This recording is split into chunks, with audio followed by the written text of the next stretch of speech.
बिस्मिल्लाहिर्रहमानिर्रहीम, अस्सलाम वालेकुम। मोहब्बत एक ऐसा एहसास है जो ज़िंदगी में खुशी, सुकून और तहफ़्फ़ुज़ लेकर आता है। लेकिन क्या कभी आपने ऐसा महसूस किया कि जिस शख्स से आप मोहब्बत का दावा कर रहे हैं वो भी आपके लिए वही एहसास रखता है या नहीं रखता?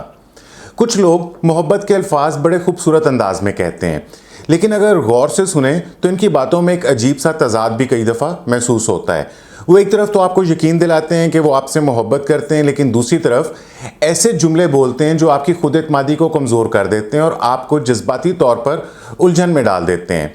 मैंने अपने मुशाहिदे, तजर्बे और मुख्तलिफ लोगों की कहानियों से ये सीखा है कि कुछ ख़ास जुमले ऐसे होते हैं जो लोग इस वक्त इस्तेमाल करते हैं जब इनके जज्बात में सच्चाई कम होती है और फ़रेब ज़्यादा होता है।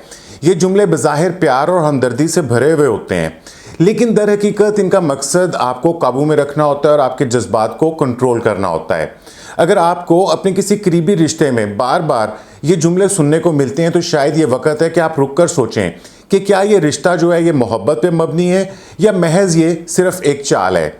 इससे पहले कि मैं आपको वो जुमले बताऊं, मैं आपसे दरख्वास्त करना चाहता हूं कि अगर आपने अभी तक इस चैनल को सब्सक्राइब नहीं किया तो सब्सक्राइब करके मुझे शुक्रिया का मौका दीजिए। इस वीडियो को लाइक, कमेंट और शेयर करना मत भूलिएगा, इससे मुझे हौसला अफजाई मिलती है। और इसके अलावा ये कि अगर आपके लाइफ के कुछ चैलेंजेस हैं या आपके कोई गोल्स हैं जिन्हें आप अचीव करना चाहते हैं या आप अपने रिश्तों को बेहतर और मजबूत बनाना चाहते हैं तो मैं कॉल के ऊपर कोचिंग, काउंसलिंग और थेरेपी की सर्विसेज भी फ्राहम करता हूं। अगर आप भी इंटरेस्टेड हों तो आप मुझे दिए गए व्हाट्सएप नंबर के ऊपर रब्ता कर सकते हैं। तो आगे बढ़ते हैं और मैं आपको वो पहला जुमला बताता हूं जो बज़ाहिर तो लगता है कि जैसे ये मोहब्बत के अंदर अदा किया जा रहा है, लेकिन दर हकीकत ये एक दिखावा होता है। वो जुमला ये है कि मैं तुमसे बेहद मोहब्बत करता हूँ मगर तुम हद से ज़्यादा हसास हो। ये जुमला बज़ाहिर प्यार भरा लगता है, लेकिन अगर आप गहराई में जाएं तो इसमें एक नफसियाती चाल छुपी होती है।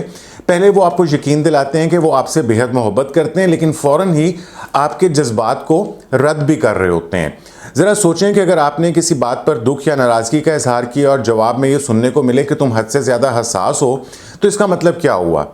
ये सीधा सीधा आपके एहसासात को गैर अहम साबित करने की एक कोशिश है। ये कहने का मकसद ये होता है कि आप जो महसूस कर रहे हैं वो गलत है और आपको इस बात पर यकीन खुद भी नहीं है। हालांकि हकीकी मोहब्बत में एहसासात की कदर की जाती है, ना कि इन्हें मुस्तरद किया जाता है। अगर कोई वाकई आपसे मोहब्बत करता है तो वो आपके जज्बात को समझेगा, ना कि आपको खामोश करने के लिए आपकी हसासियत या आपकी सेंसिटिविटी के ऊपर उंगली उठाएगा। इसके बाद दूसरा जुमला, तुम्हें पता है कि मैं तुम्हारी कितनी परवाह करता हूँ, बस अब शिकायत करना बंद कर दो। ये जुमला बज़ाहिर एक यकीन दहानी की तरह लगता है कि जैसे वो आपको बता रहे हों कि वो आपकी परवाह करते हैं, लेकिन दर हकीकत ये आपको चुप कराने का एक तरीका है। अगर आपने किसी मसले पर बार बार बात की है तो ज़ाहिर है कि वो चीज़ आपके लिए अहम होगी, लेकिन जब कोई ये कहता है कि बस अब शिकायतें करना बंद कर दो तो वो असल में आपके एहसासात को गैर ज़रूरी करार दे रहे होते हैं। हकीकी मोहब्बत में शिकायतें मसला नहीं समझी जाती, बल्कि इन पर खुलकर बात की जाती है ताकि मसले का हल निकाला जा सके। अगर आपको बार बार ऐसे सुनने को मिल रहा है तो हो सकता है कि सामने वाला सिर्फ आपकी ज़बान बंद करवाने के लिए मोहब्बत का बहाना बना रहा हो। और इसके बाद है तीसरा जुमला, वो ये है कि मुझे अफसोस है कि तुम ऐसा महसूस कर रहे हो मगर ये मेरी गलती नहीं है। ये जुमला एक चालाकी से बुना हुआ जाल होता है। बज़ाहिर ऐसे लगता है जैसे सामने वाला माजरत कर रहा है, लेकिन हकीकत में वो अपनी गलती मानने के बजाय सारा इल्ज़ाम आपके ऊपर डाल रहा होता है। ये जुमला कुछ यूँ काम करता है कि पहले तो वो हमदर्दी ज़ाहिर करते हैं कि मुझे अफसोस है कि तुम ऐसा महसूस कर रहे हो, ताकि आपको लगे कि वो आपकी तकलीफ़ को समझ रहे हैं, लेकिन फिर वो फ़ौरन कहते हैं कि मगर इस सारी बात के अंदर मेरी कोई गलती नहीं है, जिससे वो सारी जिम्मेदारी आपके ऊपर डाल देते हैं। ये वो लोग कहते हैं जो कभी अपनी गलती तस्लीम नहीं करते। वो माफ़ी मांगने के बजाय आपको ही उलझन में डाल देते हैं कि शायद मसला आपके अंदर है। लेकिन हकीकत ये है कि अगर कोई आपको तकलीफ़ पहुंचाता है तो ये माफ़ी का मतलब ये होता है कि वो अपनी गलती को तस्लीम करें और इसे ठीक करने की कोशिश करें, ना कि आपके ऊपर ही इल्ज़ाम डालना शुरू कर दें।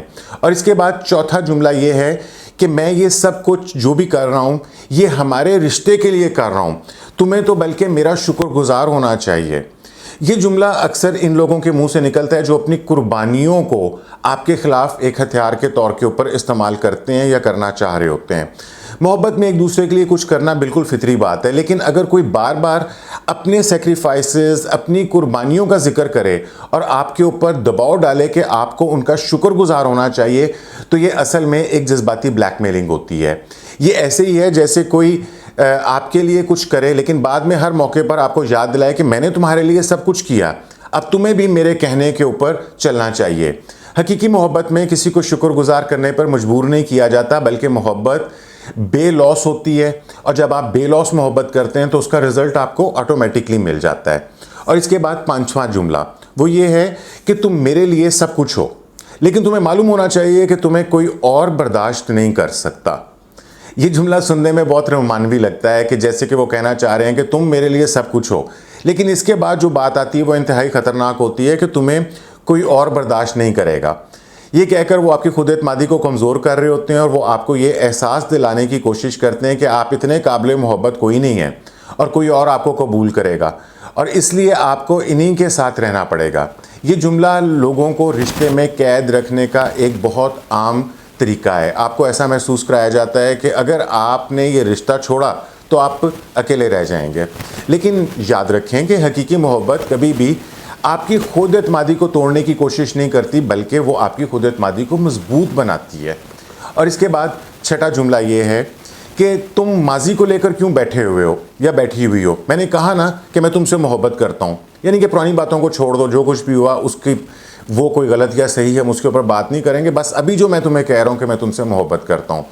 ये जुमला अक्सर इन लोगों की ज़बान से निकलता है जो अपनी गलतियों का सामना करने से बचना चाहते हैं। मिसाल के तौर पे अगर आपने अपने साथी से माजी में कही गई किसी तकलीफ़ दे बात या किसी उसके ऐसे रवैये से जिससे आपको तकलीफ़ पहुंची, उसके बारे में आपने सवाल किया, तो वो फ़ौरन मौजू बदलने की कोशिश करेंगे। वो कहेंगे कि ये सब पुरानी बातें हैं और तुम्हें इन्हें भुला देना चाहिए। लेकिन सवाल ये है कि अगर कोई वाकई ही आपसे मोहब्बत करता है तो क्या वो माजी की गलतियों को सुधारने की कोशिश नहीं करेगा? सच तो ये है कि मोहब्बत सिर्फ आज के अल्फाज नहीं, बल्कि जो गुज़िश्ता या कल की गलतियों को समझना और आने वाले कल को बेहतर बनाना भी होता है। अगर कोई शख्स बार बार ये कहे कि बस छोड़ो मैं तुमसे मोहब्बत का इजहार कर जो दिया है, तो दर हकीकत वो अपनी जिम्मेदारी से भागने की कोशिश कर रहा है। और इसके बाद सातवां जुमला वो ये है कि अगर तुम वाकई मुझसे मोहब्बत करते हो तो फिर तुम मेरा ये कहना मानोगे, फिर तुम मेरी ये बात मानोगी, तुम ऐसा करोगी या वैसा करोगी। ये जुमला सुनने में बिल्कुल आम लगता है, लेकिन हकीकत में ये भी एक जज्बाती ब्लैकमेलिंग की एक वाज़ेह मिसाल होती है। ये एक ऐसा हरबा है जिससे आप अपनी मोहब्बत को एक आजमाइश में डाल देते हैं। मतलब ये कि अगर आपने इनकी कही हुई बात ना मानी तो इसका मतलब है कि आप उनसे मोहब्बत नहीं करते हैं। ये रवैया तब ज़्यादा नुकसानदेह हो जाता है कि जब कोई आपसे ऐसी चीज़ करने का मुतालबा करे जो आपकी मर्ज़ी या आपकी इज़्ज़त नफ्स या आपके उसूलों के ख़िलाफ़ हो। मोहब्बत जो है ये कोई इम्तिहान नहीं होती जहाँ बार बार ये साबित करना पड़े कि आप वाकई किसी से मोहब्बत करते हैं। अगर कोई शख्स आपके जज्बात को अपने फ़ायदे के लिए इस्तेमाल कर रहा है तो वो मोहब्बत नहीं है, बल्कि वो आपके ऊपर कंट्रोल हासिल करने की कोशिश कर रहा है। और इसके बाद आठवां जुमला ये है कि मैं सिर्फ तुम्हारी मोहब्बत की शिद्दत की वजह से, तुम्हारी मोहब्बत की वजह से मैं गुस्से में आ जाता हूँ। चूँकि तुम मुझसे प्यार बहुत करते हो या करती हो, इसलिए मुझे गुस्सा आ जाता है।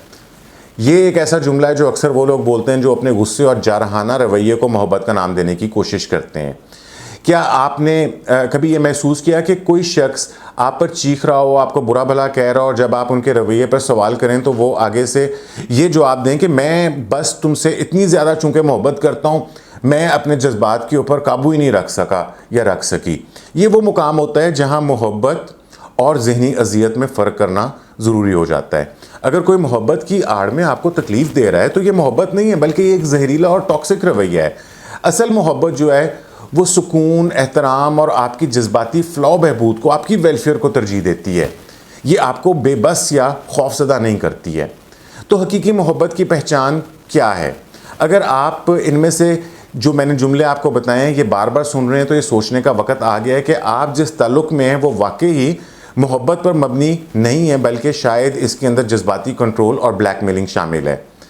हकीकी मोहब्बत के अंदर आपके जज्बात की कदर की जाती है, खुलकर बातचीत करने की इजाज़त होती है, आपको जज्बाती तौर पर महसूस कराया जाता है और इल्ज़ाम तराशी के बजाय मसाइल हल करने पे तवज्जो दी जाती है। और मोहब्बत जो है, असली मोहब्बत, वो कंट्रोल या ब्लैकमेलिंग के हथियार के तौर पर इस्तेमाल नहीं की जाती। अगर किसी रिश्ते में मोहब्बत के बजाय मुसलसल उलझन, तकलीफ़ और शिकायत ही आपका मुकद्दर बन रहे हैं, तो शायद ये वक्त है कि आप ख़ुद से पूछें कि क्या मैं इस ताल्लुक़ के अंदर वाकई खुश हूँ या नहीं हूँ।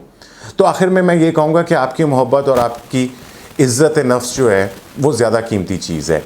मोहब्बत का मतलब सिर्फ वो जुमले नहीं जो आप सुनते हैं, बल्कि वो रवैया है जो आप महसूस करते हैं। अगर कोई वाकई आपसे मोहब्बत करता है तो वो आपको जज्बाती तौर पर उलझाने के बजाय आपको खुश देखना चाहेगा। अगर वो आपको ये एहसास दिला रहा है कि आप किसी ऐसे ताल्लुक़ में हैं जहाँ मोहब्बत सिर्फ अल्फाज की हद तक है, तो ख़ुद को इल्ज़ाम देने के बजाय एक कदम पीछे हटकर इस ताल्लुक़ की हकीकत के ऊपर नज़र षानी कीजिए। और सबसे अहम बात ये कि आपकी इज़्ज़त नफ्स, आपका सुकून, आपकी नींद, आपकी खुशी, ये आपके लिए कीमती है और आपको इसकी हिफाजत करनी चाहिए।